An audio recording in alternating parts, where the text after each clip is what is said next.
Isa to sa pinaka-the best iPhone na ginawa ng Apple at ito ang iPhone X. Mababa na yung presyo nito kapare ko at dahil darating na tong iPhone 15 mas bababa pa yung presyo ng iPhone X. Kaya pag-usapan natin sa video na to kung sulit pa rin bang bumili ng iPhone X ngayong 2023. Tara, pag-usapan natin. So usually itong iPhone X ay merong malupit na display which is meron itong Super Retina OLED HDR10 display na nakasupported na ang Dolby Vision na merong 625 nits kaya talagang visible to pag gagamitin mo ito para ko in outdoor. Meron tong size na 5.8 inches na isa sa pinaka nagustuhan ko dito dahil mas handy siya at pigang-piga siya na kamay ko or sakop na sakop siya na kamay ko once na inahawakan ko itong phone na to. Pagdating naman sa resolution nito, ito yung naka 1125 by 2436 pixel or 2436p na nagbibigay pa rin ng magandang display. Kung makikita ninyo dito sa video, mas hitik na hitik yung kulay ng ating mga pinapanood dito na nagbibigay pa rin ng magandang display and also crispy na resolution. Kung mapapansin niyo dyan sa ating sample video, kung mapapanood niyo itong video na to at 1080p or kaya 4K resolution, mas makikita ninyo dyan yung ibig kong sabihin kapare ko na mas crispy yung display ng phone na to. So makikita ninyo dito na yung kulay ng kanyang red is brighter red and also yung mga dark red or blue ganun din yung nire-release niyang kulay. Hindi siya nagwa-wash out kahit na maraming nangyayaring display doon sa screen niya, which is isa yan sa nagustuhan ko sa iPhone X. So usually way back nung nirelease tong phone na to, yung kanyang specs is nasa flagship level at ngayon siguro nasa mid-range level na lang to or higher tier mid-range level phone, pero para sa akin worth it pa rin yung kanyang display. Pagdating naman sa tibay ng display nito, ito ay naka-scratch resistant glass na kaya matibay din to. But dito kayo malulungkot at kahit ako nalungkot ako sa part na to dahil pagdating sa kanyang battery kapare ko medyo bagsak siya dito dahil ito ay naka 2716 mAh worth of capacity and also meron tong 15 watts wired charging support which is para sa akin okay pa rin naman dahil nga ito ginawa naman ng 2017 so iba naman yung laban noon, more on cameras at hindi masyadong pinaprioritize yung battery. Pero ngayon kung okay tatanungin ninyo, to be honest, hindi na acceptable to. Pero dahil nga pinag-uusapan natin ng iPhone X na 2017 pa ginawa, para sa akin okay na rin naman tong specs na to. Pero bago kayo ma-disappoint about sa battery niya, pag-usapan natin yung kanyang chipset at yung performance nito sa game para malaman ninyo kung gaano kalakas pa rin tong phone na to. Meron lang naman tong chipset na Apple A11 Bionic na 10 nanometer na meron lang naman tong CPU na hexa-core na merong max clock speed na 2.39 GHz na binubuo ng 2 pairs ng Munson and 4 pairs ng Mestral cores na ginamit dito. Pagdating naman sa kanyang GPU, ito ay naka-Apple GPU na 3-core graphics. Hindi makakailan na malakas talaga itong chipset ng ating iPhone X dahil ito ay meron 2.39 GHz max clock speed which is hindi pa masyadong natatalo ng ibang mga phone out there na nasa mid-range level na nasa 2.15 or 2.30 GHz lang. Pero yun nga lang, wala kang mapapakita sa inyo na Antutu benchmark score dahil may issue ata ang Antutu version 10 sa mga iPhone phones. Dahil kahit dito sa aking iPhone 13 Pro Max, silalabas siya after ko mag-Antutu bench score. Pero don't worry, yung Antutu benchmark score lang naman kasi is just a grade or measurement lang nung lakas or kayang gawin ng device natin kaya mas maganda pa rin makita yung actual performance nito pagdating sa mga game which is yun yung susunod natin. Let's go! Simulan natin sa most playable game, ang Mobile Legends. Dito sa Mobile Legends, supported na nito ang Ultra Graphics and also super high refresh rate. Pagdating dito, para ko hindi niya supported talaga yung Ultra dahil wala naman tong high refresh rate or nasa 60Hz lang talaga itong phone na to. Although ganun yung nangyari pero hindi may kakaila ka pare ko na yung kanyang mismong chipset talagang optimized dahil meron na agad itong Ultra Graphics. Dahil alam naman natin yung ibang mga chipset currently na ino-overclock lang ay hindi pa supported or hindi optimized sa mga games na kagaya ng MLBB dahil hanggang high refresh rate or high graphics lang din sila. Anyway, tingnan natin yung performance nito sa game. Pagdating naman ng performance ng iPhone X dito sa game, usually kapare ko, ang nagustuhan ko dito is yung kanyang touch response. Usually, nakapag-review na rin ako ng iPhone XR at doon din sa video na yun, sinabi ko rin na yung kanyang touch response yung pinakamaganda doon sa phone na yun. At di lang yun doon natatapos kapare ko dahil usually, kahit dito sa iPhone 13 Pro Max ko, yung kanya talagang touch response din yung isa sa pinaka nagustuhan ko dito. Kaya nga pagdating dito sa gameplay natin sa iPhone X mapapansin ninyo na napakabilis ang touch response natin dyan. Talagang iba yung touch response niya. Ewan ko kung medyo delay ba yung Android ng 0.milliseconds. Basta iba yung feeling kapag iPhone yung gamit mo once na naglalaro ka. And yeah, pagdating naman sa performance nito sa game, kagaya ng sinabi ko, yung kanyang performance is good,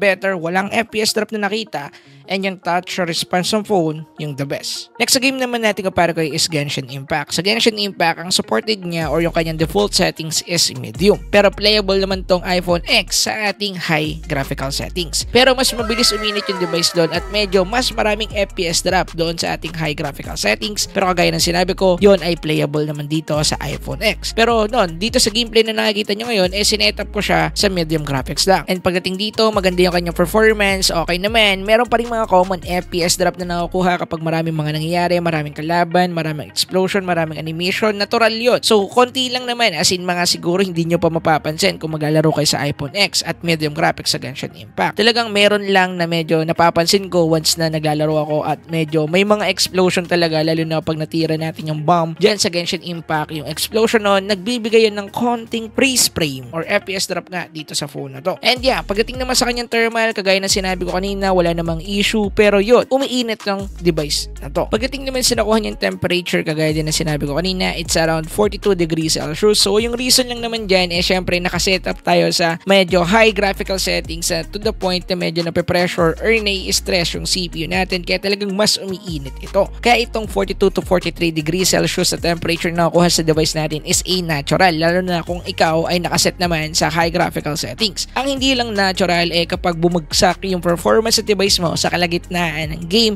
kasi kapag biglang bumagsak yung performance niya, nag-FPS drop na matagal bumalik, ibig sabihin nun nag-thermal throttling yung device mo. Pero don't worry kung mangyayari sa inyo yun, kinakailangan lang naman ng device niyo mag-cool down and then pwede nyo na ulit siya gamitin sa gaming. Pero yun nga, once na abot mo yung certain temperature or peak heat limit ng CPU ninyo, magta-thermal at magta-thermal throttling yan. Anyway, isunod naman natin yung CODM. Sa CODM kapare ko, pagdating sa kanyang graphical settings, meron tayong very high graphics dito. Pagdating naman sa kanyang frame rate, meron tayong max frame rate, which is natuwa ako dahil meron mga bagong release na phone na hindi man lang na-support kapare ko ang high or max frame rate ng CODM. Talaga nandun lang sila sa high frame rate, which is para sa akin is medyo disappointment yon pagdating sa akin dahil nga hindi ganun ka-optimize yung chipset na ginamit nila para sa phone na yon. Anyway, pagdating naman sa performance netong iPhone X sa ating CODM ay smooth na smooth yung ating mismong CODM dito. Wala talaga ako nakita ditong FPS drop kahit ilang beses ako maglaro, at pagdating naman sa kanyang touch response, nandun pa rin, hindi nawawala. Maganda yung touch response niya dito. Pagdating naman sa kanyang thermal, yon medyo umiinit pa rin yung device natin, hindi naman yun mawawala dahil nga nakamax sa pinakasagad na settings ng ating CODM dito sa ating iPhone X. Kaya yung pag-init nito is natural lang naman kapare ko. At pagdating dito, para sa akin, goods na goods naman, walang problema, walang issue, okay yung kanyang performance dito. Anyway, punta naman tayo sa presyo and available storage ng iPhone X currently. So usually, nabili ko tong unit na meron ako dito sa Green Hills. So usually, nagiging suki na ako ng Green Hills kung nakikita nyo sa mga nakarang video natin. Dahil nung dati, kung maalala ninyo, more on marketplace ako at wala naman ako ma-recommend na store doon. Para sa mga magtatanong ng mga ma-recommend kong store, meron na tayo dito sa Green Hills. And also, yung mga nabibilhan ko lang din naman pala sa marketplace, nabibilhan ko lang din dito sa Green Hills. Sila lang din pala. Anyway, nabili ko nga pala tong iPhone X na currently nagamit-gamit ko dito kay Mylas Gadget World. So usually, yung pricing nila sa 64GB na iPhone X, ito ay 11,000 pesos na lang. Pagdating naman sa kanilang 256GB na iPhone X, which is yung currently na meron ako, ay 13,500 na lang. At meron pa silang discount dito kapare ko. At dahil tropa natin tong si Mylas Gadget World at binigyan nila tayo ng discount nung binili ko tong iPhone X, sinabi niya sa akin na bibigyan niya rin daw ng discount yung mga kapare ko natin ang bibili ng iPhone at sasabihin yung pangalan ko or napanood nila tong video na to sa akin. So kapag bibili kayo ng iPhone kay Mylas Gadget World, gamitin nyo lang kapare ko yung pangalan nating para kay Steven Tips para magkaroon kayo ng extra discount. So dito nyo lang siya sasabihin kay Ma'am Myla at dito sa kapatid niya kapare ko.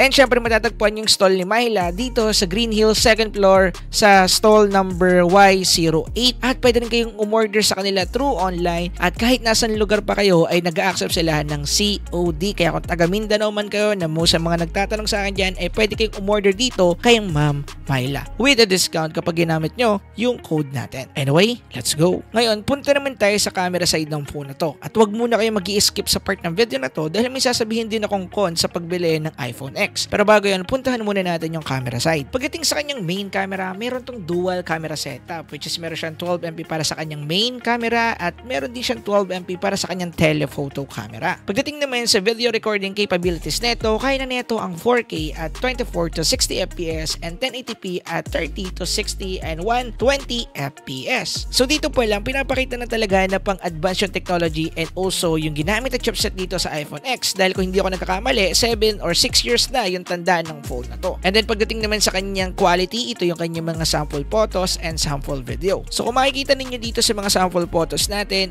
maganda yung kanyang color separation and also hindi overprocess yung image na napoproduce nito. Unlike sa mga Android phone na medyo nai-enhance yung kulay natin, kaya medyo mas nagiging matingkad, nagiging matapang na parang gumamit tayo ng mga LUTs or parang inedit natin to sa Lightroom. Yung mga ganitong setup kay iPhone yung nagugustuhan ko dahil kung magka-color grading ka, okay na okay yan dito. And pagdating naman pala dito sa camera side nito, para sa akin approved na siya dahil hindi ako nakakita ng mid-range level phone na nireview ko currently na kayang tumapad dito sa camera ng iPhone X pagdating sa kanyang video recording. Pag camera side lang, pitik-pitik ng konti, maraming pwedeng tumapad sa kanya. Pero pag sa video recording, medyo doon na talaga na pag-iwanan yung mga Android phone. Ito yung example. Although hindi ganun ka-perfect itong camera ng iPhone natin kapare ko, pero kung ako yung tatanungin ninyo, mas better to kaysa dun sa mga Android phone na nagamit ko before. So medyo better siya ng konti sa camera ng Poco X5 Pro and also nung Samsung Note 10 Plus natin na nireview before. Pero konti lang naman yung inangat niya dun sa dalawang phone na yun. Pero at least lumamang pa rin siya para sa akin. At pagdating naman sa front camera nito kapare ko, meron lang naman tayo ditong single camera setup na 7MP na meron kakayahang mag-shoot ng 1080p at 30 FPS. So pagdating naman dito sa front cam, okay